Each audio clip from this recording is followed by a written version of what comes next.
Geoffrey Chéreau me dit « Plusieurs questions casse-gueule. Quel est ton point de vue sur le geste d'Elon Musk juste après l'élection de Trump?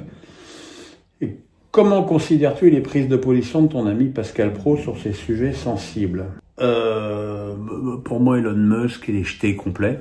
Je pense qu'il a une forme d'Asperger. Enfin, il a un problème, ce garçon, même si il a une forme incontestable de génie. Je l'ai vu plusieurs fois dans d'autres circonstances. Il ne maîtrise pas son corps totalement. Donc effectivement, ce geste qui peut effectivement s'apparenter à un salut nazi, sauf que derrière, il se touche rapidement le cœur. Ça a permis aux bavards de parler. Voilà. Quant aux positions de Pascal Praud, encore une fois, j'écoute pas Pascal le matin. Encore une fois, moi, je suis plus grande gueule le matin. Pascal a des opinions, on le sait. Il est plus de droite.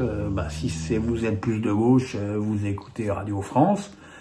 Ou France Inter, et puis vous écoutez Léa Salamé le samedi soir, et puis si vous êtes de droite, vous écoutez Pascal Praud et CNews. Voilà, c'est la pluralité, c'est la diversité, c'est la liberté d'expression, elle est valable pour tous.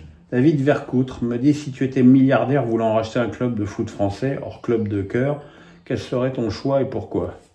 Ce serait Nantes, parce que c'est le plus près de chez moi, et que même si j'étais milliardaire, je déménagerai pas de la région où je suis, donc voilà, je vais pas acheter un club qui est à l'autre bout de la France pour moi, donc oui, j'achèterai Nantes. Après, qu'est-ce que j'en ferai, ça, c'est un autre problème, parce que bon, même avec beaucoup d'argent, il serait pas facile de refaire un gros club à Nantes. Hein. Geoffrey Chéreau me dit « Dans ton Face à Pierrot hebdomadaire, tu reprends souvent des questions qui t'ont déjà posées dans les épisodes précédents. Pourquoi ce choix ? De même, tu prends parfois 2 ou 3 fois le même sujet dans tes questions alors que tu as déjà répondu dès la première. Pourquoi ce choix ?» Il me semble pas que je reprenne des questions qui m'ont déjà été posées. Alors c'est vrai que les thèmes sont souvent les mêmes, hein, et puis la multiplicité des questions qui sont exponentielles semaine après semaine. Je veux dire, jusqu'à présent, j'avais souvent 150, 200 questions, puis 250, puis 300, 350. Cette semaine, j'ai eu plus de 400 questions. Donc il est évident qu'il y a des sujets qui reviennent beaucoup. J'ai eu, je sais pas moi, peut-être cette semaine, 12 questions sur Sinner, 50 questions sur la Ligue, 40 questions sur DAZN, 10 questions sur l'arbitrage du Real. Donc effectivement, par exemple, cette semaine, j'ai beaucoup parlé des droits TV et de DAZN, parce que c'est le sujet qui préoccupe et qui intéresse le plus les gens. Baptiste M me dit « Est-ce vrai, selon tes infos, qu'Henry a demandé la tête de Trezeguet en équipe de France en 2004 pour pouvoir jouer seul en pointe? J'avais entendu ça par un journaliste sur l'équipe 21. Personne ne l'avait contredit. Ça m'avait marqué, surtout connaissant l'attachement d'Henry pour Trezeguet. Que sais-tu » 2004, c'est au Portugal. Trezeguet me semble titulaire. Je sais plus. Il est titulaire contre la Croatie, ça c'est sûr. Non, jamais. D'abord, jamais Thierry se serait permis de demander ça, parce que c'est pas du tout dans son éducation, et surtout pas contre David Trezeguet, pour qui il avait une admiration sans borne pour son efficacité. Donc, faut pas croire toutes les conneries qu'on raconte.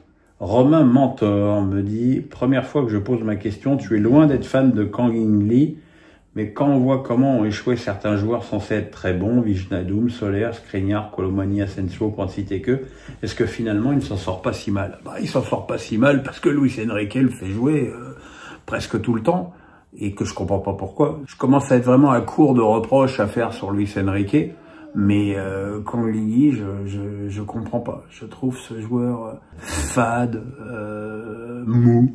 Je trouve qu'il ne passe jamais un dribble, il prend jamais un risque, il joue toujours le ballon vers l'arrière. On a toujours l'impression qu'il est le dernier arrivé, qu'il est invité, qu'il veut surtout pas déranger. Et je trouve que voilà, que quand il est là, il apporte rien. Et c'est un peu pénible, quoi. J'aime pas ce joueur. N'y voyez pas, hein, oh là là, n'y voyez pas un quelconque racisme. Hein, bon, il fait vendre des maillots, au moins il sert à ça. Je me souviens des highlights que j'avais vus de lui quand il était en Espagne. J'ai dit, ouais, oui, il est intéressant, il rentre sur son pied gauche, il dribble, il élimine, il frappe. Là, je le vois jamais rentrer sur son pied gauche, je le vois jamais éliminer, je le vois très rarement frapper. Franchement, par rapport à Doué, à Barcola, à Dembélé, ou voire même à Ramos, il souffre vraiment de la comparaison, quoi. Mais effectivement, tu as des joueurs, bon, Wijnaldum, ça a été un échec total, Soler aussi, Skriniar, pas terrible. Kolo Muani, moi je trouve qu'encore une fois, on n'a pas assez insisté avec lui, et Asensio, il a eu des bons moments qui n'ont pas duré. Mais Asensio, le peu qu'il a joué, il a plus apporté offensivement qu'en Ligue. Voilà, mes amis, c'est tout pour cette semaine. On se retrouve dès demain soir pour le match retour pénible et difficile qui attend Monaco avec ses suspendus et ses blessés à Benfica. Mercredi, PSG Brest. Et puis voilà, et puis on se retrouve le week-end prochain pour la suite du championnat. Ça ne s'arrête jamais, mais bon, on aime ça. Le pouce, la cloche, on s'abonne, passez une bonne journée, bisous, bye.